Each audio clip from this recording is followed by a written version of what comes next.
Saraswati. Ladies and gentlemen, thank you very much for inviting me to today's event. I'm very happy to be at the University of Madras and to be at an event supported by the Madras Chamber of Commerce and Industry, Sustain and the British Deputy High Commission. Climate change is a fundamental threat to the world's prosperity and security. Natural resources are increasingly recognised as underpinning economic growth, whilst climate shocks are already impacting on GDP growth. It's no surprise that the financial crises we're seeing in Europe and other parts of the world have squeezed climate change somewhat off the political agenda this year. So my argument is that a low carbon growth is the only option for a sustainable growth path. The stability of the global economic system depends on the reliable supply and access to key resources such as energy, food, water and raw materials. Our national security is built on the stability and the continuance of the global system, and the impacts of climate change could affect the availability of resources and would thus affect our security as well as our prosperity. The United Kingdom has put low carbon at the heart of its economic growth. We have a legally binding commitment to reduce our emissions in the UK by 34% by 2020 from 1990 levels. And we've committed £3 billion, that's more than 22,000 crores, of climate finance in the next 4 years to support global climate change initiatives. We're working within the European Union to move towards a commitment to reduce emissions in the EU by 30% by 2020, which would result in an even higher target for the UK. The UK is attempting to take a leadership role in shaping the future of the global low-carbon economy, and we think that with our innovation and our expertise and our collaborative approach, as well as sharing the lessons from mistakes that we've made, that we can create a broad range of solutions to the critical challenge of reducing CO2 emissions across all sectors of our economy. We are all aware that the shift to a low-carbon economy brings opportunities, and it is possible to reduce emissions and grow your economy at the same time, although we absolutely recognise that a country like India, which is on a very different growth trajectory to the developed world, is not necessarily in the same place at the same time. The UK is developing as an emerging international hub for low-carbon expertise and innovation, particularly in areas of marine energy and offshore wind. This is helping us shift to a low-carbon future using business and smarter, more sustainable solutions, in addition to a host of domestic actions that we're taking. I'd like to just give you a few examples from a very broad range of our UK-India collaboration on low carbon. We've been working very closely with ministries at central government and state level, with businesses, research and academic institutions, municipalities and civil society organisations to address climate concerns through innovation and technology. With state governments and municipalities, we've supported development of clean energy technology action plans for the states of Maharashtra, Karnataka and Rajasthan, and the development of plans for more systematic deployment of clean energy sources across a range of sectors. We've also recently started supporting a programme that will help the cities of Madurai here in Tamil Nadu and Mysore in Karnataka in particular to revise their master plans for using low carbon planning tools. This project is being implemented by a British company called Atkins, which is an engineering solutions company that's very much involved in moving towards low carbon and green technologies. And we're also working with the All India Institute of Local Self-Government. Italy in South Asia is another partner which is looking to develop low-carbon pathways for several cities in Tamil Nadu, including Trichy, Madurai, Tirunelveli and Coimbatore. We have a minister from the government of the United Kingdom who deals with climate change, Mr. Greg Barker, visiting Delhi, Mumbai and Pune next week, and he is promoting business opportunities and low-carbon agenda, and he will be hosting some energy efficiency workshops for businesses during his visit. What does the future hold? Well, sustainable cities are an important pillar of the UK-India bilateral relationship. The two countries have a multifaceted partnership which forms an important component of the broader bilateral relationship. And this includes collaboration between academic institutions on sustainable city planning related research, policy cooperation on a range of low-carbon measures for urban development, and our Department for International Development is supporting state governments on water and sanitation in cities. UK companies are playing an important role in boosting domestic production. And I should say that India has several flagship initiatives where the UK is providing technical support, including on the Perform, Achieve and Trade Energy Efficiency Scheme, which is targeting energy-intensive industrial sectors. We're collaborating with the Bombay Stock Exchange to increase investor appetite in green businesses. As we've learned in the United Kingdom, the predictability of the financial, business and legislative landscape is key to encourage private sector investment in new green technologies and to make the changes needed to business practices. There are exciting India-UK business opportunities in the low-carbon sector. The UK's expertise in meeting efficiency, scaling up renewables investment and developing low-carbon options to improve energy access is very ambitious and reflects its commitment to address climate change within the larger context of sustainable development. And India's international leadership role will be crucial at next month's Durban meeting of the COP, and indeed, as Sheila Nair mentioned, the Rio Plus 20 conference next year.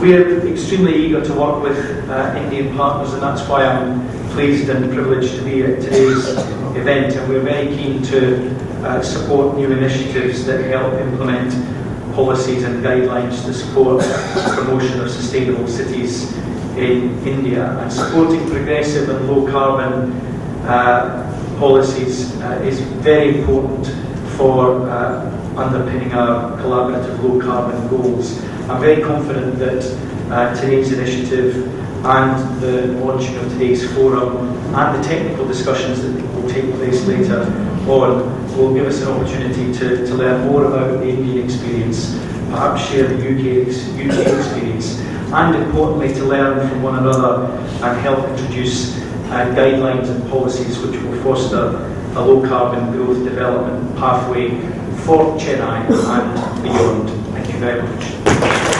It codifies the world in which of our senses it amplifies, in which of our emotional and intellectual tendencies it disregards, said by Neil Postman.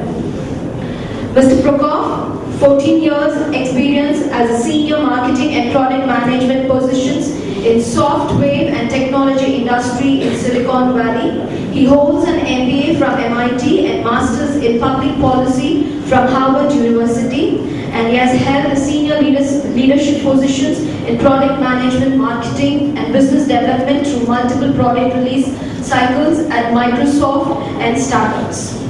We request Mr. Paul J. Prokop, Vice Consul, U.S. Consulate General, to deliver the special address. Thank you. Vice Chancellor, Vice Chairperson, esteemed members of the dais, ladies and gentlemen, I'd like to first of all offer you a sincere thanks on behalf of the entire U.S. Consulate at Chennai for the opportunity to address you here today.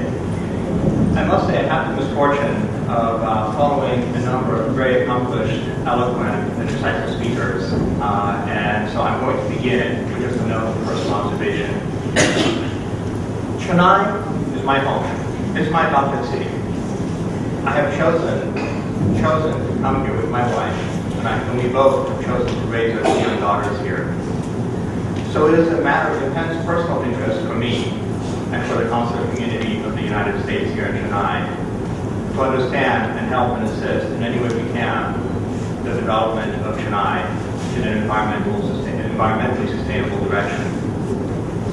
And that is why I'm so excited and so gratified to see this forum come forth as an opportunity for all of us to work together to bring to the fore a more sustainable and environmentally friendly future for this vibrant city and all of its people. Indeed, addressing the challenges of climate change and moving jointly towards an environmentally sustainable future is an important component of the India-US strategic relationship. Recognizing this, President Obama and Prime Minister Singh signed the US-India Green Partnership in 2009, which committed both countries to cooperate on issues of energy security, energy efficiency, clean energy, and climate change. We strengthened our cooperation in these areas with 3 MOUs that were signed later in 2009, covering the areas of biofuels, solar energy, as well as wind energy. And we're beginning to see the benefits of those MOUs today. But ultimately, these bilateral as well as the multilateral efforts in which both our nations are engaged must take concrete form and bear tangible fruit and they must do so locally, as the opportunities to build a sustainable future have to take place one person, one business, one community, and ultimately one city at a time.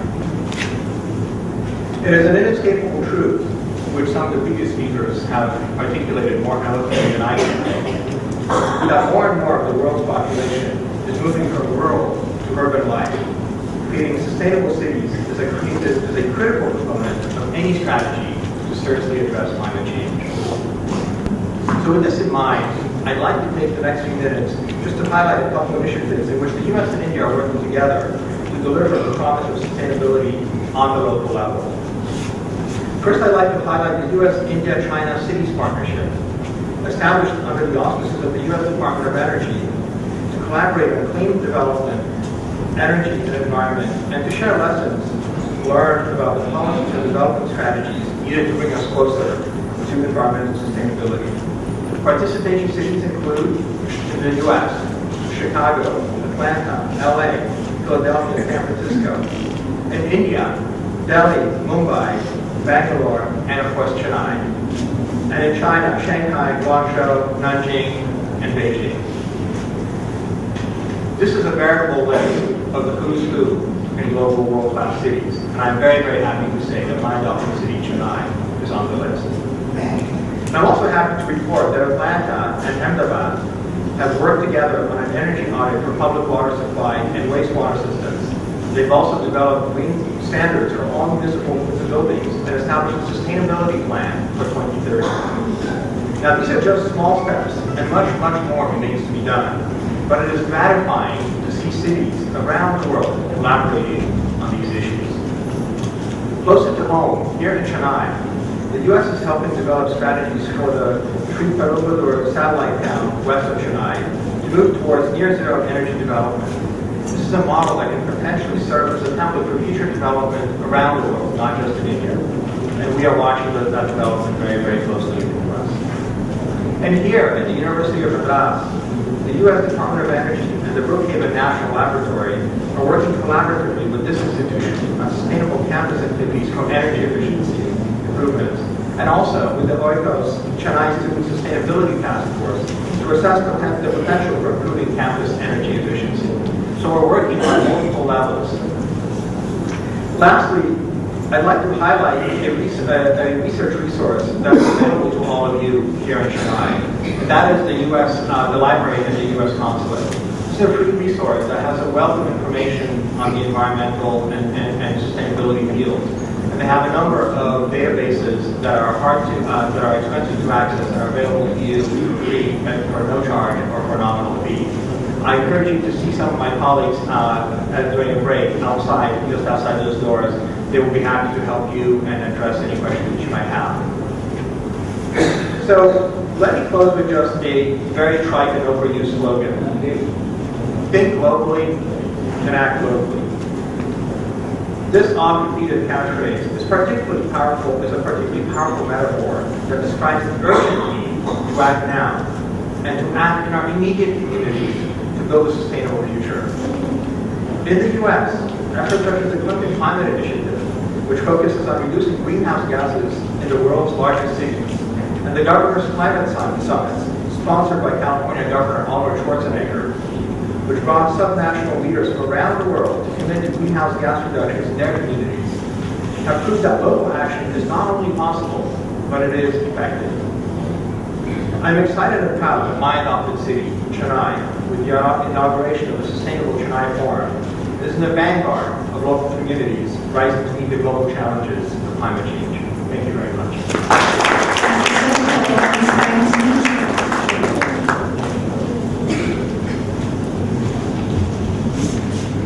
Now we will have the mementos distributed. The mementos is not last.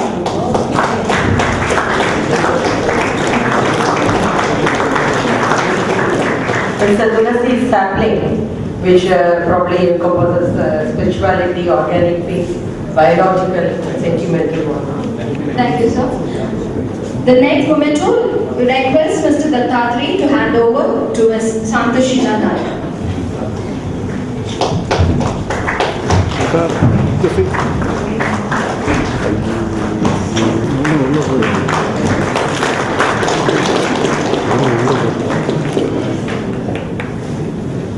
Thank you, sir. We request Mr. Thuyavan to hand over the memento to Mr. Mike.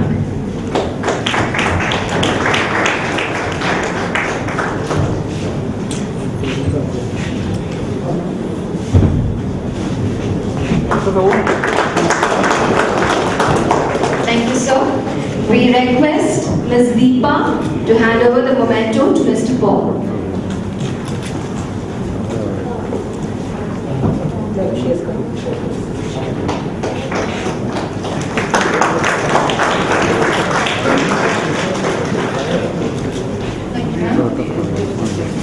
We also would like to take this opportunity to present a copy of the coffee table book which we prepared, which is actually the history of the Tamil Nadu Industrial Development